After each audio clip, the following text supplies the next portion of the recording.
Good morning, everyone. My name is Maya Luria with TMC for Seniors. And this month, we have a focus of slowing the aging process. And our first topic that we're going to be discussing is actually called intermittent fasting. So I wanted to welcome here today. We've got Mary Milady, who is with our TMC Wellness. I think most of you might be familiar with Mary. And she actually has two senior nutrition students with her, Alyssa and McKaylee. Welcome. Hello. Thank you. So you may be watching us today on either our YouTube channel or on our Facebook page. If you have any questions, please feel free to leave them in the chat. I'm going to go ahead and put the presentation up for you so that you can go ahead and get started. Thank you, Maya. Thank you. I'm Alyssa, so I'm going to be presenting the first half of this presentation, just kind of going over what intermittent fasting is, how you can incorporate it into your life, and then McKaylee will take over with some of the amazing benefits, and we'll discuss how it affects aging as well. So we can go on to the first slide. So what exactly is intermittent fasting? It's a very unique approach for a diet. So many of the traditional, more popular diets focus on what you're going to be eating, which is so different from intermittent fasting because intermittent fasting really focuses on when you're eating. So rather than trying to cut out certain parts of your diet, trying to restrict yourself from anything, you're really focusing on what time of the day you're going to be eating. So it utilizes two different metabolic changes in our body. You go between fasting stages and eating stages. And there are various different schedules you can follow, so it's really adaptable. We can go on to the next slide. So you're going to switch between eating and fasting. So, excuse me. If you start off by consuming foods, you're going to be consuming that food to get energy from your foods that you're consuming. So you're getting energy from carbohydrates, fats, proteins, and you're using those things to create energy in your body. So a majority of the time, we choose to use carbohydrates as our energy. That's our body's preferred form of energy. And those nutrients get converted into energy, and then the energy gets transported to different areas of our body to be utilized. So whether that's being utilized to cause our muscles to contract or to be used in our brain cells so that we can think and function, those nutrients are vital to our existence. Now, switching over to fasting, when you're not consuming any calories, which is what you're doing in a fasting phase, your body has to still derive that energy from somewhere. So we can't just survive off of no energy. We need energy at all times of the day. So when you have a lack of those nutrients coming in, we shift into a metabolic stage where we actually start breaking down stored fat to use as energy. So that stage is called ketosis, which I'll go into that a little bit later, exactly what that does to our bodies. But when we're breaking down that stored fat, it's converted into energy because it's actually excess energy that we consumed at an earlier time that we didn't need to utilize at that exact time. So thankfully, we have that stored in our bodies and we can use it during our fasting states. Now, what exactly would a fasting state consist of? Mostly not consuming any calories, but fortunately, there are a few things that you can still consume while you're fasting in order to help get you through that fasting stage. One of those things, of course, is water. There's no calories in water. You can also actually consume coffee. It just unfortunately has to be a black coffee, no interesting sweeteners or creamers added into it, because those types of things do have carbohydrates. So they would end up breaking your fast if you were to consume a creamer or a sweetener. You can also drink something like unsweetened tea or something like bone broth, which actually is very helpful to you during your fasting state because a lot of people can have a little bit of an imbalance of bone broth, or of electrolytes, when they're fasting because they're mainly just drinking water, so they're not getting enough electrolytes. And bone broth can help to bring back that balance of electrolytes during your fasting state. We can go on to the next slide. So, what would an intermittent fasting schedule look like? There's a couple different options. Like I said, intermittent fasting is extremely adaptable, so it can fit into whatever your lifestyle may look like. There is one option called a daily approach. This is actually the most common option because it helps to get you into a daily routine with intermittent fasting, so your schedule will look the same every single day. As far as your eating, and it's based off of a 16:8 ratio. This means that 16 hours of your day would be spent fasting and 8 hours of your day would be spent eating. This is also the easiest method because 16 hours can often be overlapped with a good portion of your time spent sleeping so that you're not awake, focused on your fasting for that long of a period of time. And a good majority of your day, 8 whole hours of your day, can be spent in that eating phase. The second option we have on here is called alternate day fasting, and that actually is the least common method because it's a little more extreme. You switch between fasting days and eating days. So every other day you spend fasting. This one can cause some adverse effects, such as like hunger pains, low blood sugar, because you're going through such a long phase of fasting so often. And it can be more difficult to consume enough nutrients to make up for the entire days that you're spending fasting. The last option on here is called modified fasting regimen, and it's a more common regimen as well, based on a 5-to-2 ratio. And instead of hours, this ratio is based on days. So you spend 5 days of the week eating and 2 days of the week fasting. Your fasting days just have to be non-consecutive, but other than that, you can plan them at any time of the week that you like, whatever works best for you. And something that's unique about this regimen is that your fasting time on those days isn't a complete fasting. It's like not no 0 calories. It's still a little bit of eating because you get to consume 20 to 25% of your normal recommended intake, which if you're on a standard 2000 calorie diet, that's about 5 to 600 calories on your fasting days that you still get to eat. So you can still have like a small meal or a few small snacks throughout the day to help get you through those fasting days. So the eating days are considered to be unrestricted. However, that doesn't mean that you can just eat whatever you like all day long. In order to carry out a healthy lifestyle, your diet should still be consisting of healthy foods such as fruits, vegetables, whole grains, lean proteins, and low-fat sources of dairy. You always want to make sure your first priority is keeping that healthy, balanced diet, even if you're participating in something such as intermittent fasting. And we can go to the next slide. So I wanted to just make a few sample schedules so that you can see exactly how intermittent fasting can fit into your day. I did use the daily approach method to make these samples. As you can see from the pie chart, if the entire pie chart represented a 24-hour day, you would spend about 67% of your time fasting and about 33% of your time eating. The first sample schedule I based off of like something that would be similar to my schedule. So I might start an eating phase around 11 a.m. where I can have a late breakfast, early lunch, snack thoroughly throughout the day, have your second meal maybe around 3 p.m., and then have a late dinner, finish around 7 p.m. And then you'd be done eating for the day. And you would start your fast at 7 p.m. and you wouldn't eat anything again until 11 a.m. So a good portion of your fast is spent sleeping, and then you just have to make it through a portion of your morning before you start eating again. The second sample I made, maybe for someone who doesn't like to eat a very large dinner before they go to bed and might go to bed a little bit earlier. So maybe you could start your eating phase around 8 a.m. and not complete that eating phase until 4 p.m. and just eat a dinner, finish up before 4. That way you're not eating a large meal before bed. And on this schedule, you'd be fasting from 4 p.m. until 8 a.m. the next morning. So the whole point of this is just to show that you can really create an intermittent fasting schedule within your lifestyle and really curate it around your unique schedule. We can go to the next slide.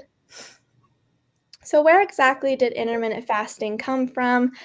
I think it's a really interesting fact to look where it came from because it really explains why we use it still today.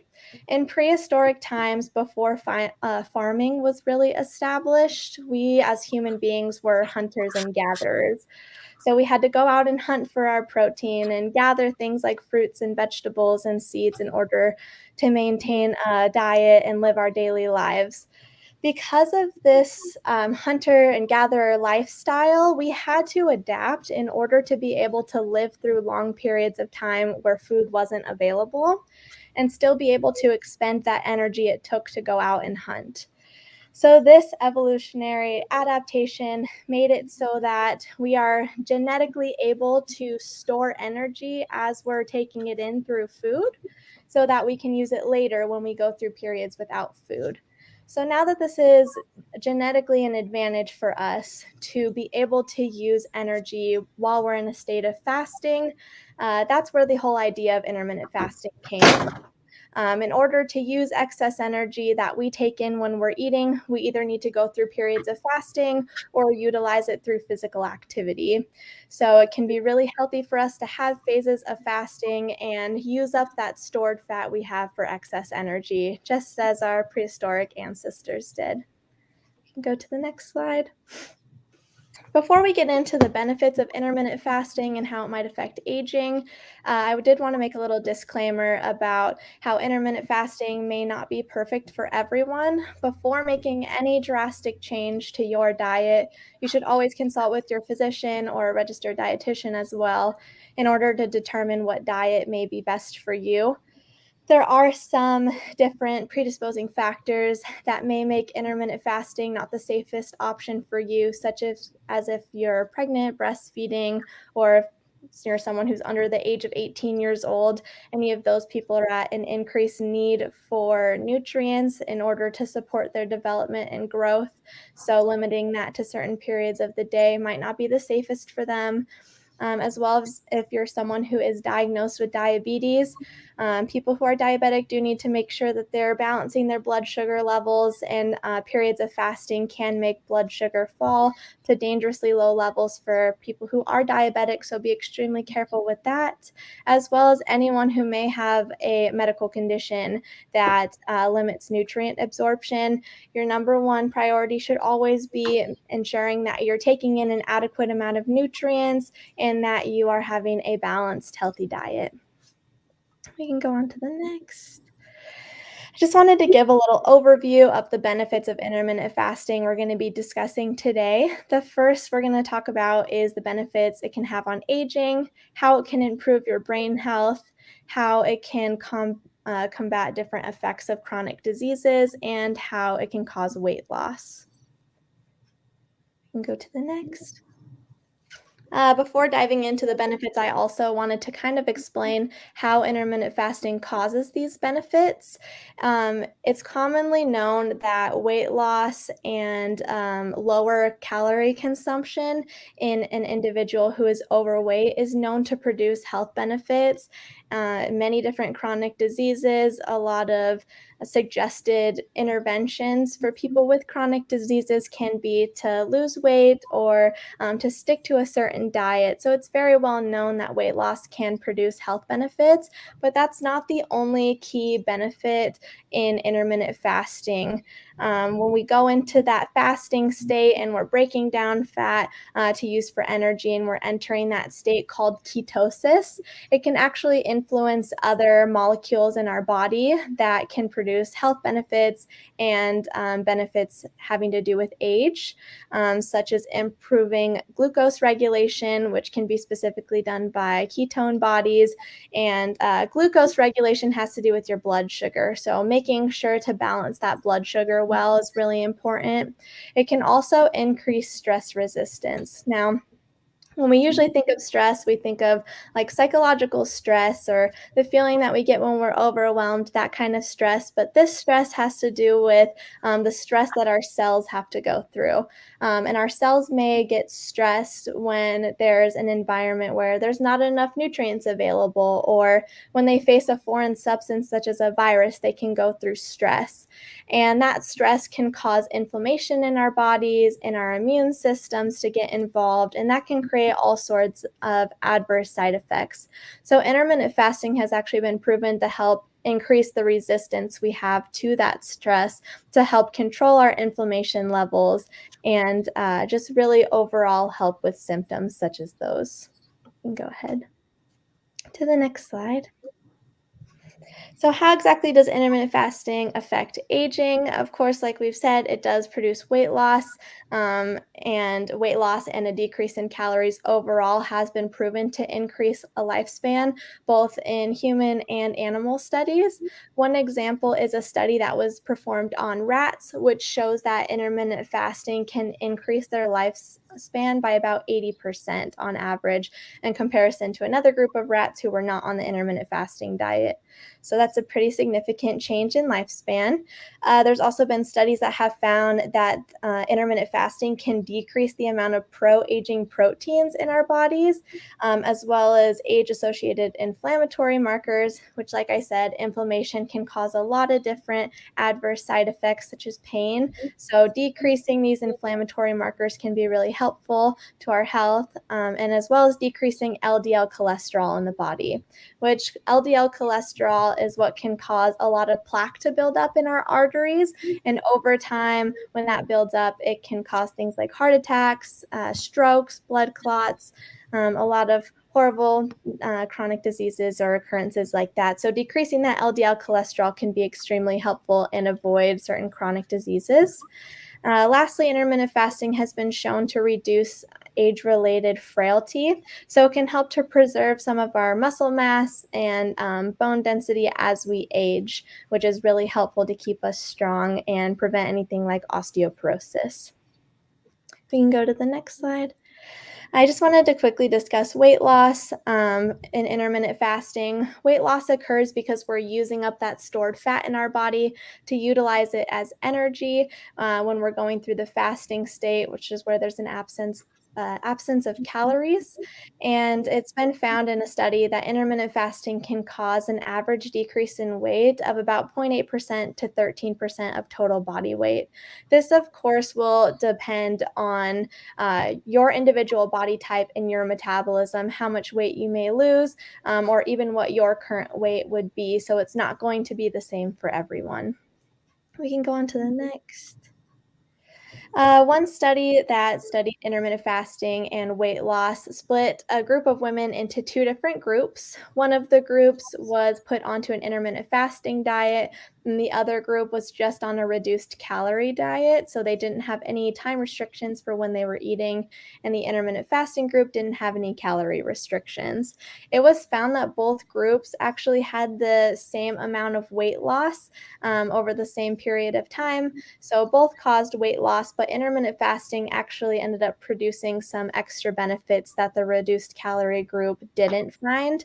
And those extra benefits were insulin sensitivity was increased, which means, again, blood sugar levels are going to be better regulated in your body. And then there was also a larger reduction in waist circumference in the women who participated in the intermittent fasting group. So just some added benefits there on top of weight loss. We can go to the next slide. And then lastly, another study on weight loss compared different diets to each other and studied how much weight loss each diet caused in different people. So they compared the paleo diet, intermittent fasting diet, and Mediterranean diet. Intermittent fasting over time was found to have the greatest amount of weight loss at 8.8 pounds on average per person, whereas Mediterranean diet only caused about 6.2 pounds of weight loss, and the paleo diet at about 4 pounds of weight loss.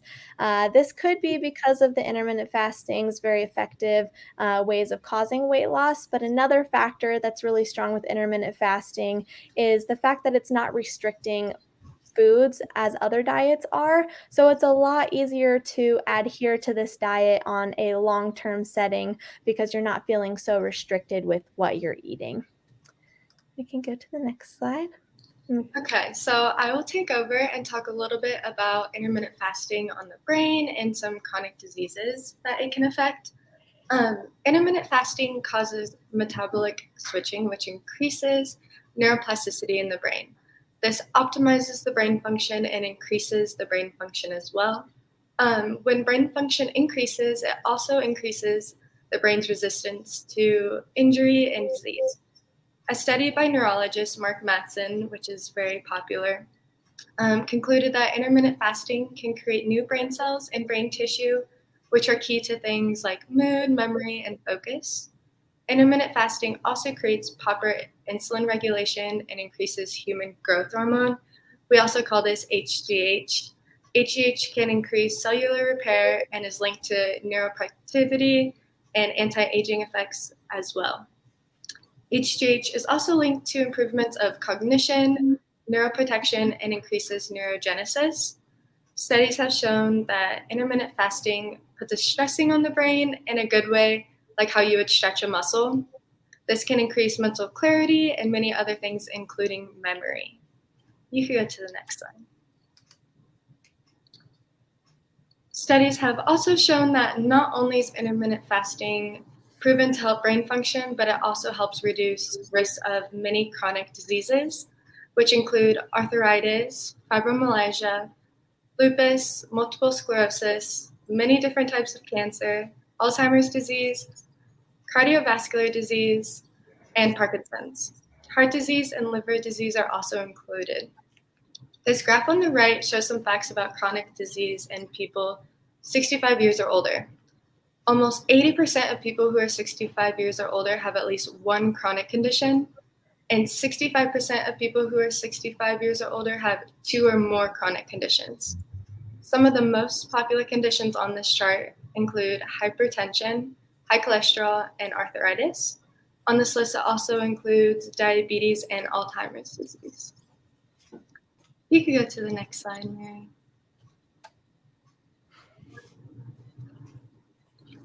Some chronic disease prevention. How does intermittent fasting prevent these chronic diseases?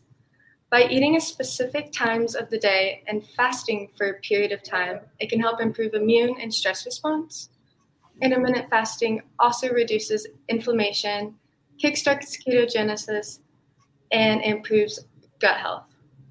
When not eating for a period of time, it gives the body time to take in the food, recover, and digest the food that you have consumed. By recovering, it can lower cholesterol, reduce insulin resistance, and decrease blood pressure. Research has revealed that hormones, genes, and metabolism rise and fall at different times of the 24-hour day. It is also to be said that effective dietary strategies require less mental math than counting calories. When aligning daily habit of when we eat, the body's internal clock can optimize health and reduce risk of disease, burden of chronic conditions like diabetes, heart disease, and liver disease. Okay, and the last slide. We found some common questions about intermittent fasting. Many people often ask if you can drink liquids, like Alyssa said earlier in the presentation. Drinking liquids such as coffee, tea, and water will not break your fast. Anything that's non-caloric are actually encouraged, including bone broth. Another question includes, can I take supplements while fasting? It is encouraged to take all your supplements and medicine while fasting. It is a better idea to take them while you're eating, so you can ask your doctor to help you figure out the best intermittent fasting for you and the times of the day to take your supplements and medicine. Will fasting cause muscle loss or muscle fatigue? Intermittent fasting with correct protein intake, low sugar, and low fat quantity foods will not cause muscle loss or muscle fatigue. Fasting focuses more on fat cells and lean mass. And the last question we found is, what is the best way to get started in a fasting diet? The best way to get started with a fasting diet is to talk to your doctor and figure out what the best way and what the best times of the day for you to fast and eat. And do we have any questions? That's the last slide. So I do have some questions. Thank you. That was great. We've actually gotten quite a few questions that have come in as people are trying to figure out if this is right for them. So I had one of the questions I got was about can you eat, let's say, one day from 8 to 4, but then the next day from 9 to 5? Or do you need to stick with the same fasting period, I guess? From what I found, the best if you're going to take the daily approach method is to be consistent with your fasting periods in order to not short yourself on a fasting period. If you're going from fasting from, let's say, 4 p.m. until 8 a.m., and then the next day you decide not to start your fasting period until 6 or 7 p.m., you're kind of shorting yourself on a fasting period. So it's best to stay consistent if you can, but if you need to transition into a new schedule, it is adaptable and it might just take a few days to switch into that new fasting cycle. Okay. Our body becomes, just to add on to Alyssa's, our body becomes very used to a routine, and it becomes very efficient with that routine. So if you're constantly switching the time, it's making that the concept of intermittent fasting much less effective. Okay, great. Now, does it matter at all what you eat during the fasting, while you're fasting, as far as what your diet is, whenever that period of eating is? Does it matter what you're eating? It's always going to matter what you're eating in order to make sure you're living the healthiest lifestyle you can. Unfortunately, intermittent fasting benefits can only go so far. If you're eating very high amounts of saturated fat in your diet, you're still going to have those adverse effects of cholesterol.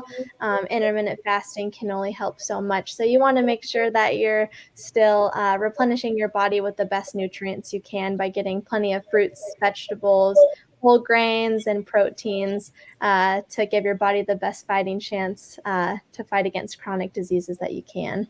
You just don't need to count the calories necessarily. Exactly. Yeah, it's not so restricting, like in comparison to a ketogenic diet where you're not allowed to have so many carbs. You might even be limited to how much fruit you can eat in a day. It becomes very restricting.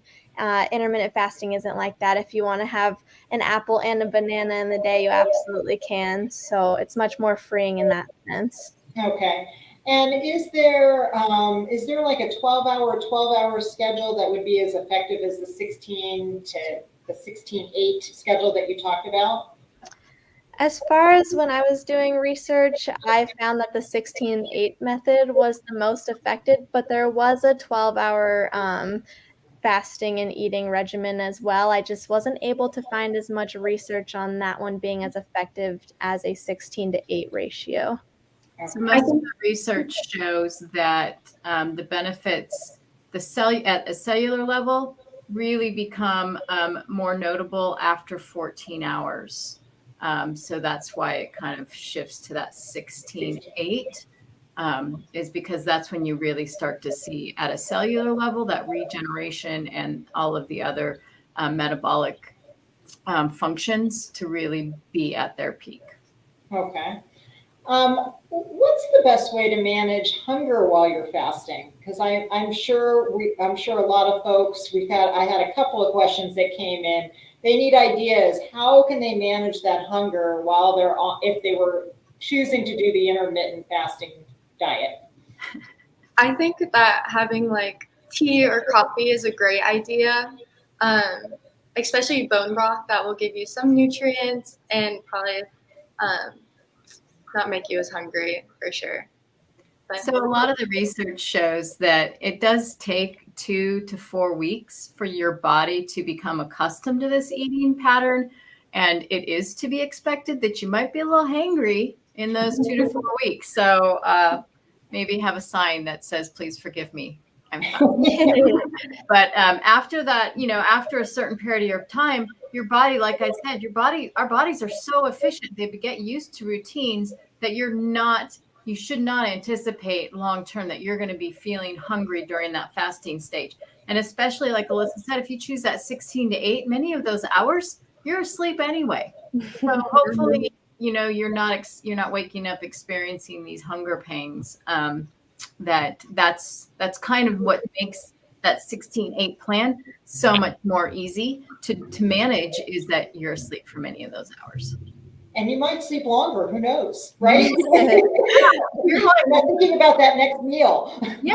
I can eat again. Now, if you have someone, I've got someone who asked, they don't need to lose weight, but they want to know how they can work with the intermittent fasting and keep their weight where, they want to maintain their weight. So are there any ideas for that? If they chose to use this type of a method? Yeah, it's not always going to cause weight loss no matter what body shape and size you are. It mainly causes weight loss when you have an excessive amount of fat built up ready to use as energy. But if you are at a very healthy weight, it's going to take excess energy that you're consuming during your periods of eating to utilize during your fasting periods. So it's not necessarily going to cause weight loss in that circumstance, as long as you're eating enough food to substitute you through your fasting phase. So just make sure you're taking in an adequate amount of calories and nutrients during your times of eating.